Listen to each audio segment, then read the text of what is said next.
Thank you for listening to the Pearls and Swine podcast. I seek to bring hope and healing to those suffering under toxic leadership in the home or in the workplace. If you find my podcast helpful, please comment on it or rate it. Now enjoy this installment on the Pearls and Swine podcast.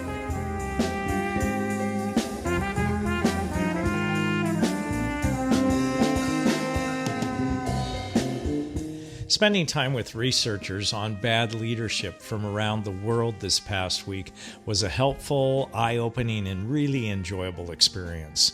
Anders Ortblad and Horia Moasha gathered us from nearly 20 countries to discuss and present research findings on bad leadership. The gathering, it was called the Dracula Conference on Bad Leadership, was held at the University of Transylvania. Yes, there is a real place called that in Brașov, Romania.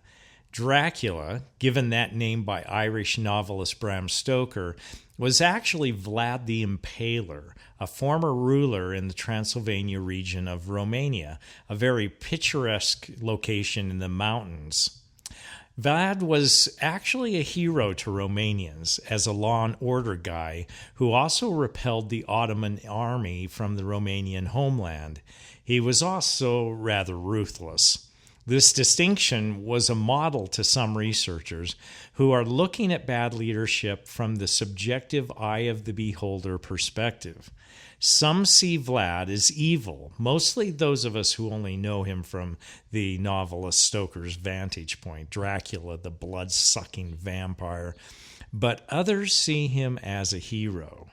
Therefore, Dracula, or Vlad, is the perfect model for the gray leader versus the dark leader for some researchers. These researchers see bad leaders as having redeemable qualities. However, as one well-known researcher who has been at the forefront of bullying in the workplace research for 30 years or more, noted to me as we gazed up at Dracula's castle on an outing, this is a dangerous perspective. This perspective can end up giving a free pass to leaders because they do some good. I have watched destructive or toxic leadership consistently end badly. This runs counter to seeing bad leaders as being both good and bad. Maybe we can see the good they have done, whether in policies put in place or actions taken, but suggest, I know he isn't a good person. We may be hesitant to classify any leader as truly toxic. We don't want to stigmatize leaders. I understand this view, and I appreciate the optimism. But truly toxic leadership always ends badly. This is a type of leadership distinguished by a lack of humility to see and respond to their own failings. Yes, there are gray leaders who might be too harsh or somewhere along the line of narcissism, but they respond to confrontation with thoughtfulness and a willingness to work on their leadership skills. We need the research in this area because real change in those leaders can be made. But toxic leadership does not possess this humility and is a different animal. So we need to be able to discern between the two. Toxic leaders' destruction of relationships near and far is too great to ignore. I can almost guarantee through empirical evidence and a large range of research that leadership that is not humble or responsive to confrontation for mistakes made by them will end in greater destruction than any positive outcomes their compliant followers attribute to them. This brings me to the boots on the ground part of this blog's title. It was suggested that we pay attention to the practitioners of toxic leadership, those who are living in the spaces where toxic leadership takes place and are learning from empirical evidence, maybe more so than from written research. Much of what I have learned about toxic leadership has been in the area of abuse in the home, domestic violence, from engagement with those who have suffered from it.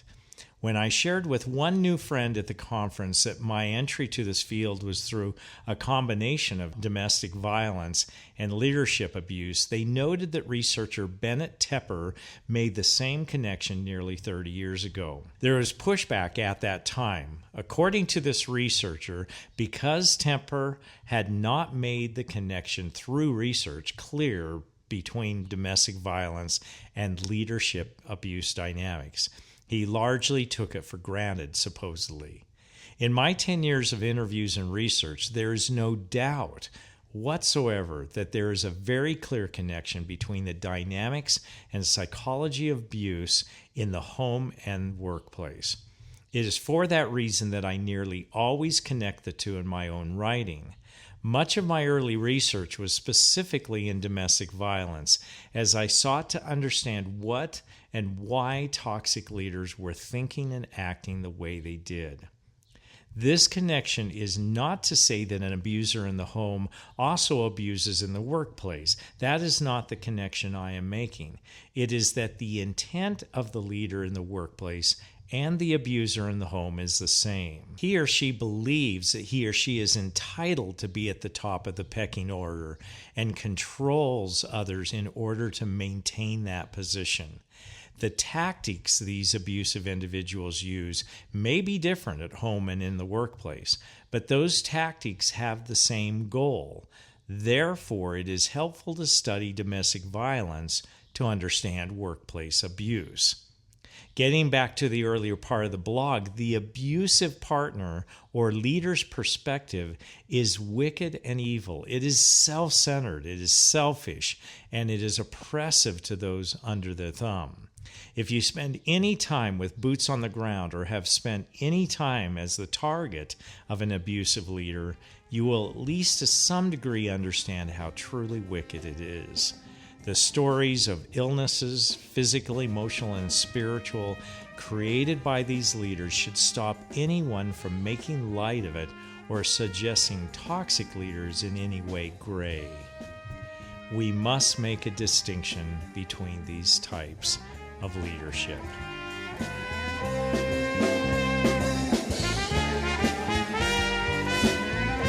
Thanks for listening today. My name is Kelly Dainert, and I write and produce these podcasts. The music you just heard is called Finally, a song I wrote, and it was performed by Mingoli, an African ensemble from Malawi, of which I directed.